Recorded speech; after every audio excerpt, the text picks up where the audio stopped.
Hi, everyone, and thank you for joining us for ARCCA's learning session on navigating coastal resilience strategy development. Looks like we have a number of folks trickling in. Let's just hang tight for another minute, and then we'll go ahead and get started.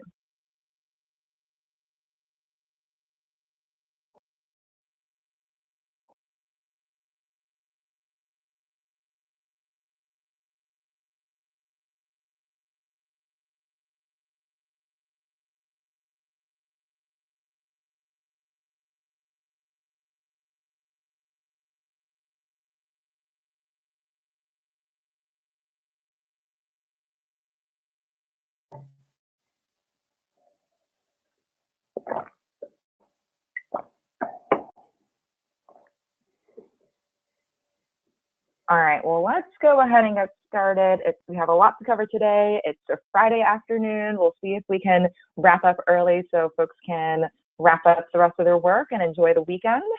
So thank you again for joining us for ARCCA's learning session on navigating coastal resilience strategy development.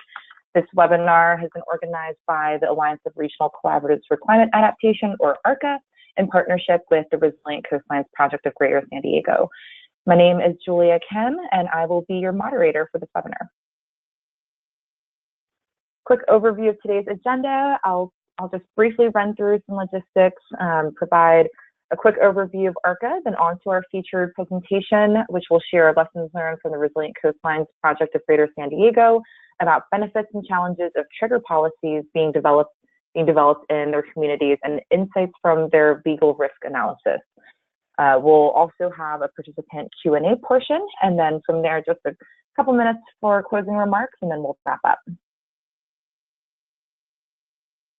So due to the large number of participants on this webinar, we ask that you submit questions through the questions box in the webinar control panel.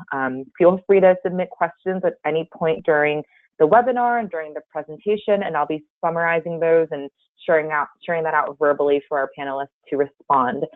As a reminder, this webinar will be recorded, and we'll make the recording along with the presentation available online and also share that out as follow-up through email. I also wanted to note that we'll be adding all registrants to our ARCCA general listserv so that you can provide timely email announcements about future learning session webinars and funding opportunities.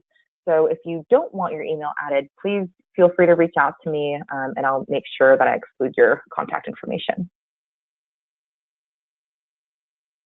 A little bit about ARCCA.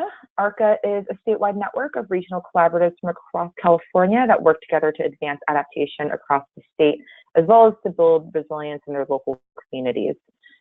Our core activities include facilitating a robust peer-to-peer network across our member regional collaboratives, as well as their individual members, and just to foster a stronger adaptation community across the state and nation.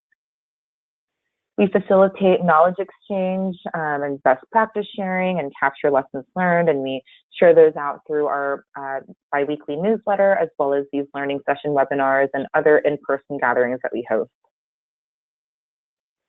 We believe that regional collaboration is critical to effective and holistic adaptation, since many climate change effects are experienced at the landscape level. And as such, we support emerging regional collaboratives and support existing regional collaboratives throughout the state.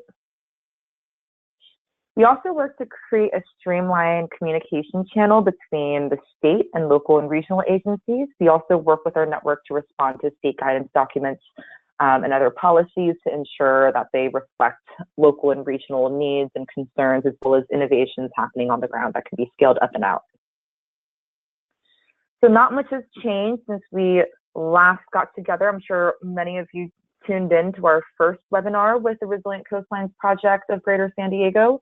So we have, currently we have 4 member regional collaboratives spanning from the Sierra Nevada region to Sacramento, LA County, and San Diego County.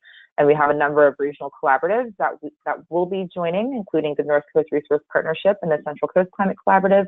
We're actively working in the Bay Area region to help local stakeholders form a new collaborative. And later this year, we'll be working to help form an Inland Empire Regional Climate Collaborative. The Local Government Commission serves as the coordinator, and the Governor's Office of Planning and Research serves as an ex officio member on our executive committee. We also have a number of affiliate members who work on a statewide or national or even global scale on adaptation issues. And if you have any questions or if you're interested in joining ARCCA, please feel free to reach out to me. And now I'm really excited to welcome back Laura Engeman. Laura has recently moved to the Scripps Institution of Oceanography's Center for Climate Change Impacts and Adaptation, where she's leading the development of strategic initiatives to integrate researchers into coastal adaptation solutions and to build partnerships with public agencies. Prior to this role, Laura was the managing director of the San Diego Regional Climate Collaborative. And with that, I'll go ahead and pass it over to you, Laura. Great, let me unmute myself, and I think, how's that? We all set? Looks great. Great. Well, welcome everybody. It looks like we have a small group today, but that's perfect. I'm happy to, this is a kind of a great topic that some of you might have heard a little bit about before, but I'm gonna cover our experiences in terms of coastal resilience and sea level rise planning down here in San Diego, and talk a little bit about some of the discussions and dialogue that we're having on our end about kind of navigating how to get from the sort of planning phase into actual adaptation action. So I know that's a popular topic. I'm happy to try and answer all the questions that I can about where we are. And look forward to seeing any comments or questions from you guys. So as Julia mentioned, this was a project that was sponsored by the Climate Collaborative down here in the San Diego region. We currently have 27 members, and we really cover 11 of the 18 cities in San Diego County. So over half, we represent over half of the region. And as most of you know, in San Diego, as well as a lot of portions of California, most of our population lives in these coastal cities. So in particular, over the last 2 years, the Climate Collaborative has definitely served its coastal cities through this Resilient Coastlines project. So we have 70 miles of coastline in San Diego, and have 3.2 million people in San Diego County total. And as I mentioned before, most of those actually live in the coastal areas of the county. And then San Diego is also the 8th largest city in the US. So we're talking about a pretty well-used and well-populated region of the shoreline. So in 2015, we pulled together a proposal to the NOAA Regional Coastal Resilience Grant Program. And we were lucky enough to get the only California award from this program, which has been a huge help in directly supporting community-based coastal hazard planning, and really, as I describe it, providing a backbone of support for our region in terms of sea level rise and coastal resilience work. And why that was so important for our region was because we, at that time, had about 14 different projects and planning efforts happening around the region, and not a lot of those were connected. There was new updated science from USGS that was about to hit the ground, and everybody was going to be working on translating that into sea level rise planning. And so this grant really gave us the ability to provide a framework for coordinating all of these folks, developing some consistent messages, and as many of you know, really taking a look at this issue from a regional context, which when it comes to adaptation and the interdisciplinary and interjurisdictional issues related to our natural landscape and our human communities, it's really important that that kind of regional component comes into play to help bridge the conversations between the jurisdictions and the communities themselves. So the center of our grant really is this hub, the Regional Working Group, and this is a group that has just expanded over the last 2 years as we have moved through this program. And there has been a realization of the value, as I mentioned, of really coming to the table and finding out what your peers in the other jurisdictions are working on, how they've tackled the science, what their leadership has said, and then identifying these regional needs and opportunities. So at this point, we have every coastal city engaged as part of this group. We have the consultants that are working for the cities on sea level rise at the table. We have local scientists, which is a really important part of our dialogue, because there's a lot of trust and confidence in sort of the observations that are on the ground from your regional scientists. And then we have folks like the Navy, who are a big important coastal player, and we're starting to get transportation agencies, Department of Fish and Wildlife, and a number of our regional entities, the port, the airport, San Diego Association of Governments, all at the table. So this provides a really great avenue for us to have those conversations and work together going forward. So as part of this project, really I want to talk, this is where the meat comes in, and kind of what the crux is in terms of getting from the planning to implementation phase of adaptation. And this, I think, goes for not just coastal resilience, but also for a number of other adaptation strategies out there. And so we, as part of this grant, really focus on a couple of tools to help with the decision-making process. And some of those tools involved doing cost-benefit analysis, and that was the last webinar that I did that you can listen to if you weren't able to do. And then we did this piece looking at legal risk analysis and policy considerations. So I'm going to talk a little bit about those. So the legal risk analysis, this is available on our website. This is meant to be not a crazy in-depth analysis, but really much more of a elected leadership level Reader's Digest of where does the law currently sit in terms of understanding all of, especially in California, all of our intricacies when it comes to the coastal zone. And a lot of these lawsuits that have evolved over time and really pushed the conversation in terms of public trust law and public versus private rights. There's also a lot of conversation about who's at risk in terms of if nothing is no action is taken, then who's at fault. And so this legal risk analysis really kind of spelled out where some of the public trust decisions have been made recently, and some of those did involve cities in San Diego, including Solana Beach. And then it really also took a look at the element of what happens, what would be potentially the legal risk if no action is taken by the city. And so I didn't pull together an exact slide on this stuff, but I think it's much easier to describe to you guys. So I'll say that the bottom line of the takeaways that we took from this report is really that law is constantly evolving, and as we start to move down this very challenging path of sea level rise planning, that those court decisions will continue to change and will evolve with it.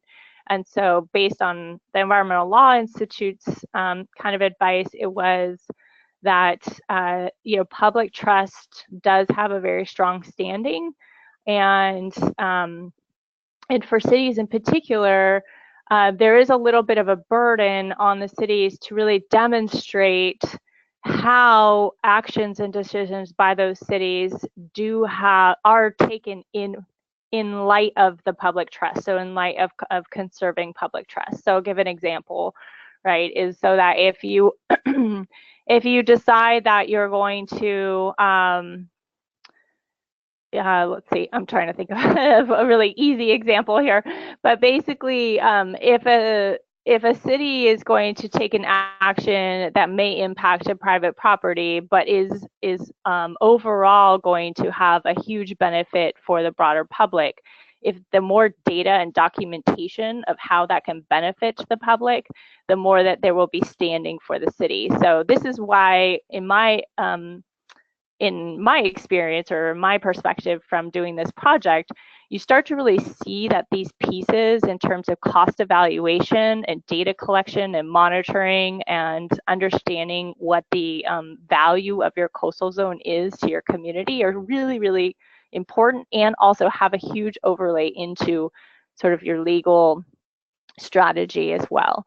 The other pieces we mentioned was if a city doesn't take any action, and there really isn't legal precedent there at this point in time.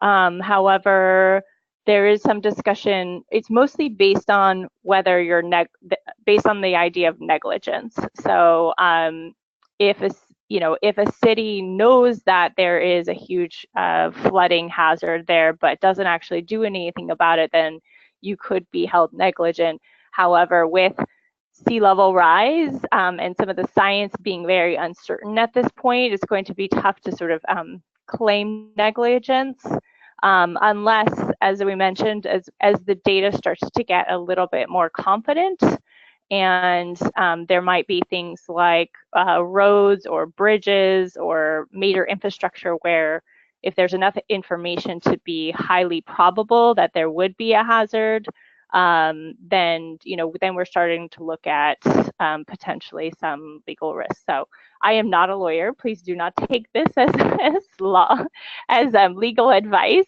But I think that there's some nice pieces in this legal risk analysis that can be used by others across California and perhaps across the U.S. So that's just a brief overview. If others have questions, I'm happy to provide them. So as you're looking at these tools, these are ways to kind of think about prioritizing your adaptation strategies and really think about where in the timeline you might take actions and how that may reduce risk on the front end, both legal and physical risk, but then also what you can do in the short term, what you can kind of do in the immediate term, and what you can do, what you should be planning for down the road. So in the immediate needs, these are probably mostly in your toolbox right now.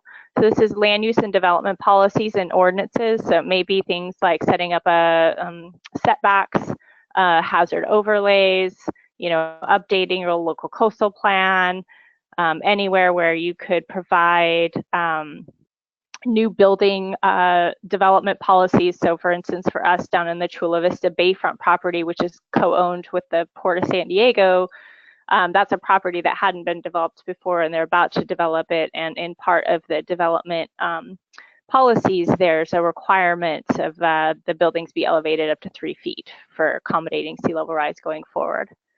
And then there's trigger policies, and this is where it gets a little bit tricky, but it's starting to be where a lot of the jurisdictions are heading, which is what pieces of information do we have in terms of observations? And this goes with both the rising sea levels, but also with coastal erosion and hazards. So I think that trigger policies in particular for the West Coast are very important because it's not always the higher sea levels that are going to be the biggest impact, but it's being a combination of higher sea levels plus extreme tide events plus coastal storms. And so a lot of these can really lead to significant shoreline erosion. And that is one thing that oftentimes we can monitor over time and sort of see how fast and how quickly that's happening.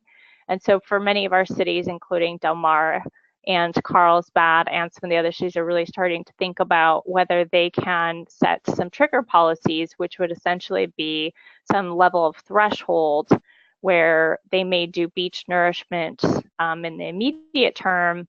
Then as they kind of develop a more robust strategy for protecting that beach, whether it's creating a dune or moving or elevating structures, they can start to set at what point in time will they start to take those actions, or what's kind of their planning horizon, if you will, and how are they going to finance that.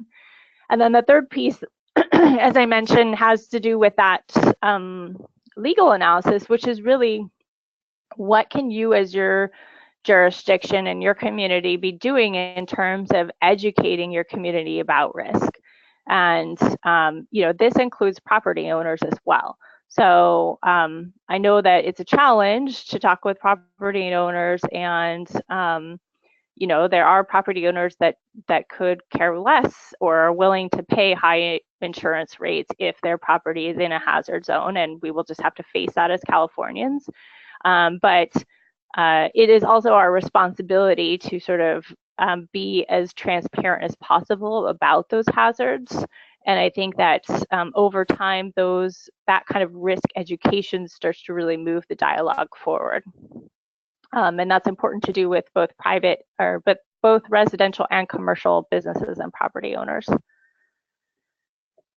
So as I mentioned, there's this immediate term, and then we're really starting to think out. So this is an example of a trade-off scenario that we started to pull together as a case study in Del Mar. But so this kind of gives you the framework with which we're thinking through a lot of these adaptation strategies.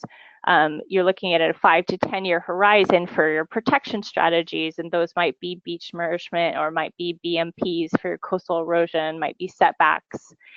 And then you've got what's your, you know, more adaptation or potentially relocation strategies. And these, you know, might be, you know, for Del Mar, it would, you know, relocating the railroads not within Del Mar's actual authority, but working with the Caltrans and talking about opportunities to relocate bridges and move railroad away from dangerous cliffs, you know, might be something that can happen during this 15 to 20 year period.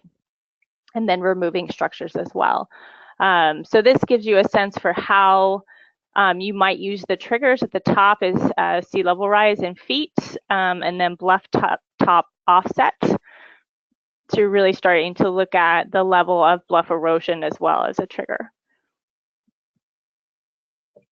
And then in your sort of immediate term to longer term, you're starting to think about exploring these soft and natural solutions. So a lot of these are demonstration projects, so we have to give them some time to get into the ground, to get community buy-in as much as we want as communities. Even if we want to do these right now, tomorrow, you know, even the permitting process for these is something that really hasn't been done before.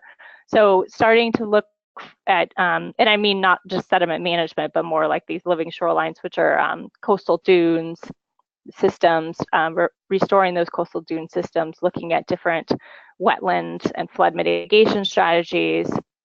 And then there's also some pilot projects that we hope to move forward in San Diego, which involve oyster reef restoration.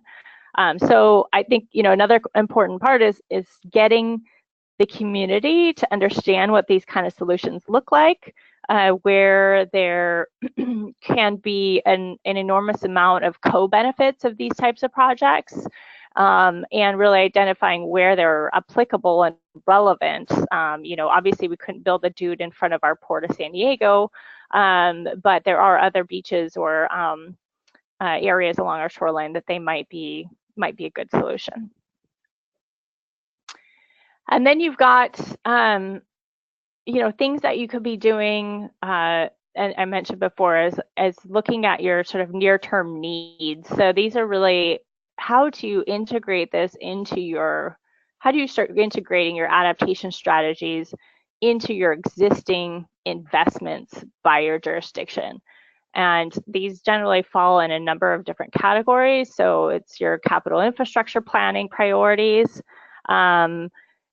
And, you know, this might be that there's already money is set aside for your lifeguard station down there on the beach for maintenance and operation. Well, it's really thinking about what's the lifespan of that building, how much are they allocating for that, and really is it a better investment to think about relocating that building instead of spending a ton of money on kind of like maintenance every time that we have a coastal storm.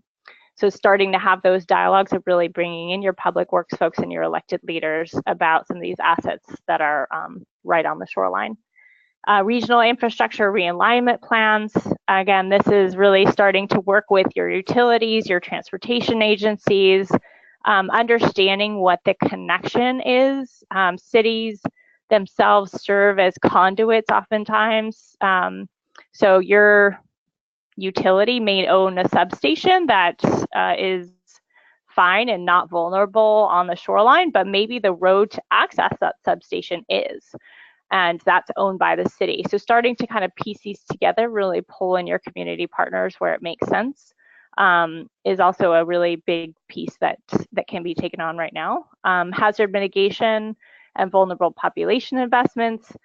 These are obviously things I think a lot of you might be doing already, but thinking about how you integrate it into your hazard mitigation planning, what kind of hazard mitigation dollars might be available for some of the strategies, including living shorelines if possible, and then looking at vulnerable population investments in terms of where you may have all sorts of different vulnerable populations. In terms of, for us, it could be anything as college. There's a number of college kids that live in some vulnerable areas around San Diego Bay. We've got senior communities. We've got disadvantaged communities. So we've got border populations. So there's a number of different vulnerable populations depending on how you define it. But what are the assets that can be used to tap into those communities and provide them with some resilience options? And then open data. We kind of like to overlook the science component of all this and really think about what we can do on the planning side, but the science will feed and will definitely help, as I mentioned, and support policy decisions. So the more that we can create these opportunities to share data and to start to pull together observations that track and show changes in our shoreline and how quickly those are accelerating, or what happens pre and post storms, the more that we can tie quantitative dollar figures to those activities, the more that we can start to sort of draw the trends that are happening along the shoreline. And so opportunities to really use your city framework and your data needs or your academic partners to really look at open data as a support system for your planning is also another thing that you can do. And then your 10-year plus horizon. So I'm not going to sugarcoat it. Financing is absolutely at the top of the list in my mind. All of the resilience strategies, for the most part, take a fair amount of cash. And at the jurisdictional level, especially for smaller cities, coming up with these big amounts of cash is going to be challenging. And so I think following some of the conversations around environmental impact bonds, catastrophe bonds, innovative ways to finance these in terms of how a city might be reducing its risk and then therefore might be able to access different types of financing are definitely things to look into. And then relocation of public assets, as I mentioned, start having those conversations now with the CIP teams who are used to looking at longer term horizons, 5 to 10 to 20 years. And then looking at phase 2 and 3 scenarios now, which are really those trigger, that's based on the trigger system. What are we planning to do, even if it's 15 years out, and what can we do in terms of even just getting further in the design and feasibility stages of those projects, so we can start the conversation going. And with that, I have no idea how far I went into my time, but I think 1:30, so plenty of time. There's a lot of information on our resilientcoastlines.org. You can find the cost-benefit analysis there. You can find the legal analysis, and then we are actually going to be releasing a regional economic vulnerability assessment in the next week that will also be available there. So there's quite a few resources there absolutely at your fingertips to use, and I'd be happy to answer questions. Awesome. Thanks so much, Laura. And I definitely encourage folks on the line to keep sending your questions in through the question portal. So we have a few questions already. So following your legal analysis, what are a few of the biggest legal questions that remain unanswered, and where are we seeing the most progress? That's a good question. I think that it really comes down to the public trust doctrine, and how it will be interpreted going forward is still the biggest challenge for those of us that are working in coastal management, coastal planning, for us to determine how a court is going to view some of these decisions going forward is really tough.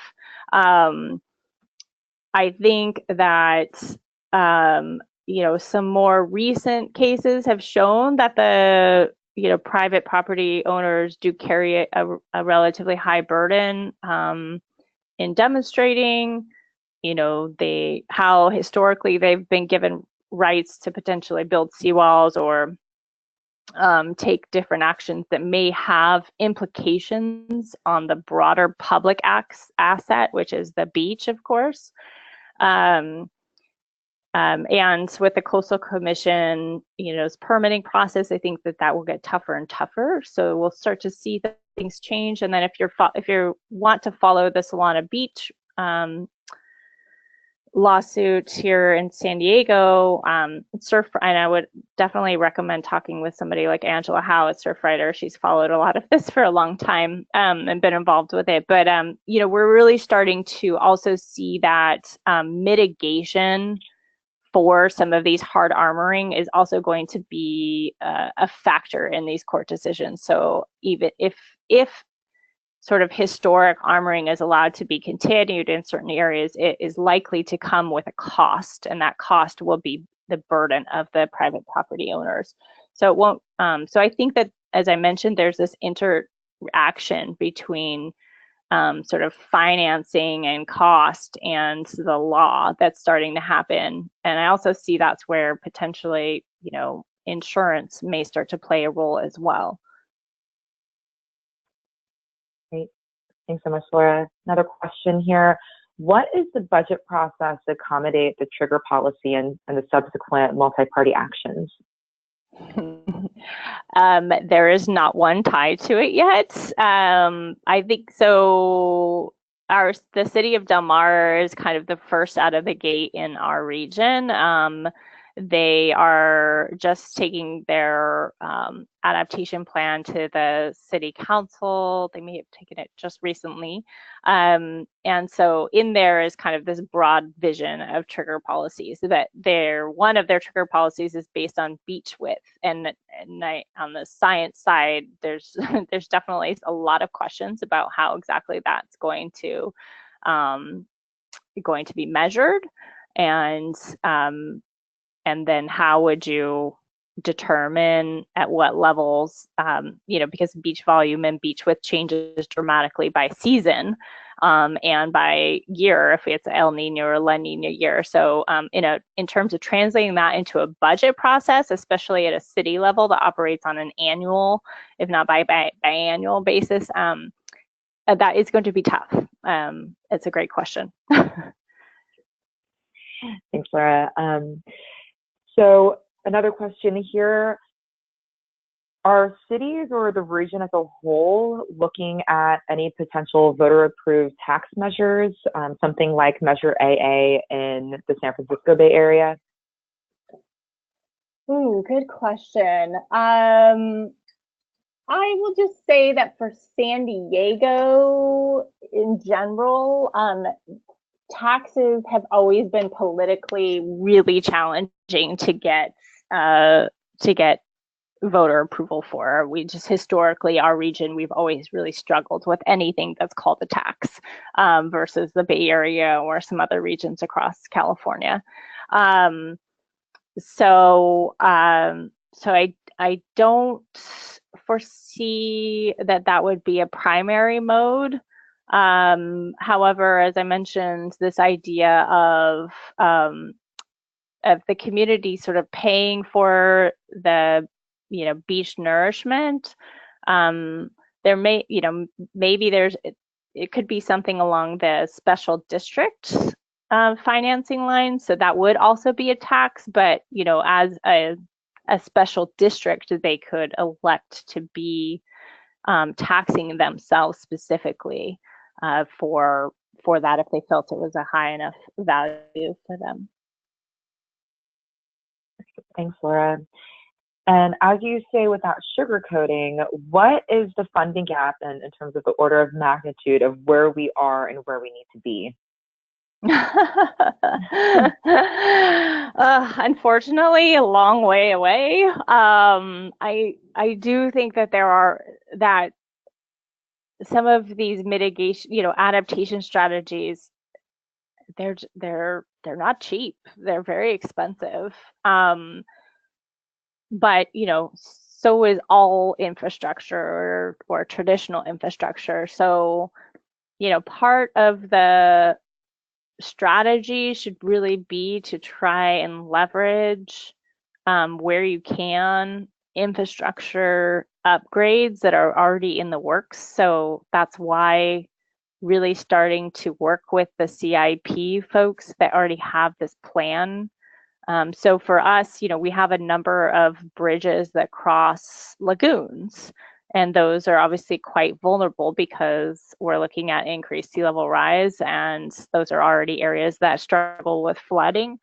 And so there already has been one project to elevate the bridge and also expands the flood mitigation potential underneath the bridge, which is a great project or a great example of a way that we can adapt to sea level rise using an existing program. As far as big dollar projects, personally, I think that my interest is in seeing where this idea around kind of climate bonds and environmental impact bonds and maybe even catastrophe bonds, which are a little bit harder to get, because as you mentioned, or whoever mentioned about the taxing, it can be hard to get a tax passed, but with the bonds, because of if there's enough documentation of the strong co-benefits of these projects, which they mostly have a huge amount of co-benefits, then you might be able to get enough voter support for a bond to really make that type of big investment over time. Great. Thanks, Laura. We have kind of a multi-tiered question around stakeholder engagement. So are there any stakeholder groups or sectors that have been particularly difficult to engage? It looks like this person is looking at engaging the insurance industry, but has not had a ton of success in doing that. I was wondering if you could share any either specific or broader general advice around stakeholder engagement. Yeah, we also haven't had a huge amount of luck just having the insurance world kind of engage directly with us. I think I would say, I would kind of punt it back to Julia and some others. I think as a group, as ARCCA, or as these kind of bigger networks that are tackling these tough questions, that we can use that collective voice to try and get some of the insurers and in particular the reinsurers at the table to understand what their role is in this. As far as stakeholders, for us, as each city starts really getting into the weeds of the adaptation planning, there's obviously a ton of stakeholders are starting to come out of the woodwork. So we're sort of that's growing every day. But our biggest challenge is the Department of Defense, our Southwest military installations. And part of that has to do with the fact that naturally their staff transition very frequently. And so it's really hard to kind of keep, and they also operate installation by installation and project by project. So there's not one person that knows everything about what's happening on sea level rise planning for the whole Navy. There's just not really, there are some community planners, but it's oftentimes kind of like on the ground projects where you start to get the detailed information. So we do have Navy folks involved, and we are starting to kind of establish a little bit of a better communication avenue with them. But with to the north of us, we have the Marine Corps. They have definitely been a tough stakeholder for us to get at the table. Thanks, Laura. And on the insurance piece, we have been discussing this kind of broadly through ARCCA. It's a recurring topic that keeps coming up, and it has been difficult to engage with insurance companies. And a lot of this, our initial conversations started when we realized that there were many homeowners who were just getting, dropped off of insurance in high wildfire risk areas, and looking at the FEMA flood insurance program as well. I think it just boils down to the bottom line for insurance companies and just making the case for how, supporting and helping to fund or incentivize resilience building activities could support their bottom line. So again, we're kind of in the early stages still of trying to figure that out. And as more information comes out around the financial risks of climate change through either the task force on climate risk disclosure and a number of other initiatives that are happening across the state and nation, I think we'll try to refocus our efforts. So if you're interested, particularly interested in that piece, feel free to reach out to me, and we'd love to engage with you. Yeah, and I think I would go back to that mention of the more that we can start to value both our benefits of having really good resilience strategies in place, or the losses of areas that don't have good adaptation or resilience strategies in place. These are pre and post storm.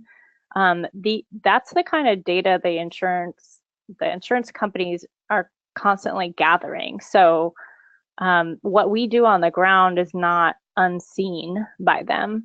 So I think, what I would love to see is that we have more economists involved in coastal resilience planning, because there is a high need for it. And there's this really intense aspect of what we do that's about trade-offs that really involve, understanding what past losses and damages have looked like and what it might look like in the future. Mm-hmm. So encourage your local colleges and universities to get involved. Awesome. We have a couple more questions. Folks still on the line, if you have any questions, please do submit them soon. So once we run out, we'll probably want to try to wrap up. So a couple more here. Do you use the latest and greatest sea level rise scenarios from NOAA from January 2017, or do you use scenarios from another California organization such as OPC or other guidelines that have come out? Yeah, so our scenarios were based on, basically it was a timing issue for us. The USGS updated their coastal storm model right in 2015. They released their interim results right as we were getting started, and then their final, I think, end of 2015 or 2016. And so in those initial results, there was kind of just 3 scenarios, and now there's 10, maybe 20 if you want to count it that way. And so we benefited from the fact that there were kind of only 3 interim scenarios. And so a lot of our cities that were starting their vulnerability planning really started there. And then the other cities were looking to try and be as consistent as possible with those. And also we're trying to incorporate what was happening with the OPC guidance, which really came after the fact for a number of our cities. We do have a chart, and I would recommend, if you're a region and you've got a number of folks looking at sea level rise planning or doing sea level rise planning, to try and pull together something similar. But basically we created a chart that shows the entities that are doing sea level rise planning, where they are falling in terms of their low, medium, and high scenarios. And around the 2050 range, we're pretty consistent. And then as on the high range, most are going up to 5.5 to 6 feet for the planet for around 2100. But the 2050 range, I think, is the most important in terms of where everybody is planning to, because again, that comes back to this idea that our planning horizons and our capital infrastructure budgets and timeline, at a local government level, it's just a little bit more feasible to work towards that 2050 horizon than it is to go all the way out to 2100. As important as it for the vulnerability and the risk assessment, it's important to know what your kind of highest risk and ultimate risk are. So using that 6 feet and then talking about the, the probability of the 10 foot that's included in the OPC sea level rise guidance is great. But then when you're talking about actual adaptation strategies that are probably going to start with that near term, then you're really starting to look at being consistent around that 2050 range of what you would be asking people to look at for planning purposes, which is a little bit different from what you would look at for worst case scenario risk assessments. Awesome, thanks, Laura. Just a few more here. There have been some court cases attempting to assign and potentially collect climate damages from fossil fuel producers, so oil and coal, for example, oil and coal companies.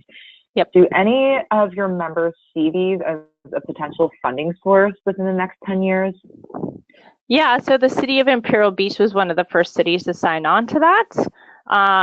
The mayor there, Serge Dedina, really, Imperial Beach is our southernmost city right on the border of Mexico, and they share a watershed. So the Tijuana River watershed actually starts in Mexico, and then the outfall and the mouth of the river is in San Diego. So they're actually kind of in a lower lying area, and so they're very vulnerable to sea level rise. They're looking at being part of that lawsuit as a possibility for helping to compensate for all of they're going to have to do quite a bit of significant stormwater infrastructure adaptation strategies, as well as community strategies. So yes, they're part of that court case, and if you do a little homework, you could definitely see quite a few quotes from the mayor of Imperial Beach out there. Awesome, thanks, Laura. Have you had conversations with reinsurance firms such as Allianz regarding insurance for sea level rise? No, I have not. Great. Kind of a broader question. I think you might have kind of, indirectly touched on some of this, but are there any transferable lessons learned from this project that could be applied for non-coastal areas that are facing climate impacts related to extreme heat? I think that's a great question. I mean, I think this goes to the fact that not just sea level rise, but a lot of climate change impacts the exposure and sensitivity of our people and our resources it's like an amplified effect, right? So in the near term, as we're planning for these sort of near term adaptation strategies, and this is where triggers are also very complicated, because at the beginning, we may not be seeing so much evidence of change, but at some point in time, we know there's kind of this tipping point where we're really starting to get into some very serious impacts that are going to really, have a strong influence on what our communities look like. And with extreme heat, that's totally the case, especially for communities that may already be experiencing some extreme heat. So, your sort of poor air quality days that might be amplified, not just, I'm originally from Sacramento, so this strikes me as very relevant. As you're used to having 1 or 2 days of over 100-degree heat, but now we may be talking about weeks, if not 2 weeks, if not long periods of time. And as far as air quality and air pollution and all of the health impacts of that, that just amplifies, right? So hospitals can maybe handle 2 days worth of people really struggling with extreme heat, but when they start to have to handle more than a week and 2 weeks, then you're really talking about a huge amount of impacts on just on everybody. So I think that is a little bit of the lesson, is really thinking about the amplification of the effects in terms of your scenario development. It's not just adaptation strategies are not meant to be implemented linearly. So this came from kind of our cost benefit analysis, when we thought about, like, you don't take action A and then all of a sudden you stop action A and you start taking action B. Like, as you're taking action A, you have to also be starting on action B, and they're going to overlap, and you have to be ready to kind of take action B already. So I think it's that the lesson is that there is time, but then we also really have to start figuring out what kind of science and information and leadership that we can get on taking those action on those scenarios, which are further down and maybe, scenarios that politicians might be considering as, options if it should get there. But I think showing them that the cost of those and the return on investment of taking some of the actions earlier is a way to kind of get everybody started. So if that makes sense, that's my kind of transferability piece. Awesome. Thanks, Laura. Just one more question, and then I think we'll start wrapping up. So this is a bit more focused from your last presentation. This person, I think, missed that webinar, but I know the presentation was focused on applying the NOAA framework regionally and using some local case studies to try to apply that framework. And would you recommend other coastal cities and areas in California to use the NOAA framework? And can you share any additional information about how time and resource intensive it is to actually use that framework? It is time intense in the sense that the data being collected. So if you are trying to choose one specific beach area, which is what we did, a small area of a small city, and if you have good data on the adaptation strategies that you're going after. So the challenge there is really, do you know how high if you're comparing it to like the cost of a seawall, like how high is the seawall, how much beach nourishment might you be doing? And when it comes to things like building dunes, if you have a good design for a project and actually know what material costs would be, that is where you'll benefit from that framework. So the more precise that you can be, obviously, the better the cost-benefit analysis. So it's really hard to do these broad brush strokes of what strategies are more cost-effective than others without kind of digging into the specifics of the location and the assets that you're talking about. So it's not so much the actual process of running the numbers through the framework. On our end, that was fairly doable, and we do have some example spreadsheets that were created by our contractor that are meant to be for public use, so you can essentially see all the assumptions that he put in and go and tweak the numbers to fit your community or your strategies. So there's kind of a spreadsheet framework, and I'm happy to send that to you if you'd like, but it's really more on the collection of the data that you are choosing to use as your assumptions. Great. Thanks, Laura. And looks like that will be it for our Q&A portion. We're getting a bunch of comments from folks, so thank you, not just for this presentation, but for the last one as well. So we'll definitely have to bring you back as you get settled in your new role. Any final closing thoughts to share with the audience? Feel free to reach out to me down the road, and I just want to say thank you to Julia and for the ARCCA team also for being such a great support group and giving me the opportunity to share with others what we've been doing, and also to learn about other regions across the state and where they are at. It's all very helpful to realize that you're not alone. Absolutely, happy to help. And special thanks to you, of course, Laura, not just for these presentations, but for just being a great partner with the San Diego Regional Climate Collaborative and with ARCCA. And thank you to all of our participants for joining us. To learn more about the project, please visit resilientcoastlines.org. There are a number of different resources available through there, not just the economic and legal analyses that were highlighted in this webinar. I also want to highlight that we have an upcoming listening session for a beta test of the Adaptation Clearinghouse that's being developed by the Governor's Office of Planning and Research for their ICART program. You can learn more at that link. And as Laura mentioned, we really do want to leverage the ARCCA network to share out any exciting projects that are happening, best practices, transferable lessons learned. So please do reach out to me if you're looking for some support to get the word out about the great work that you're doing in your communities.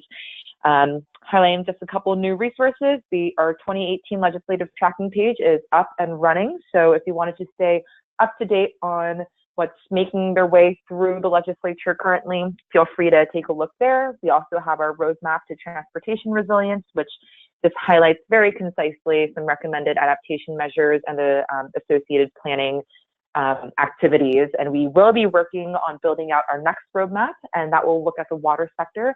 And we're forming a group to try to brainstorm the structure and content. We'll be working with Laura Walsh, who's with the San Diego Collaborative, as well as a number of other stakeholders. So again, if that's something that you might be interested in engaging with, feel free to reach out. And with that, we'll conclude this webinar and share out the resources early next week. Thank you all again for joining us today. Thanks, Julia. Thanks, Sarah.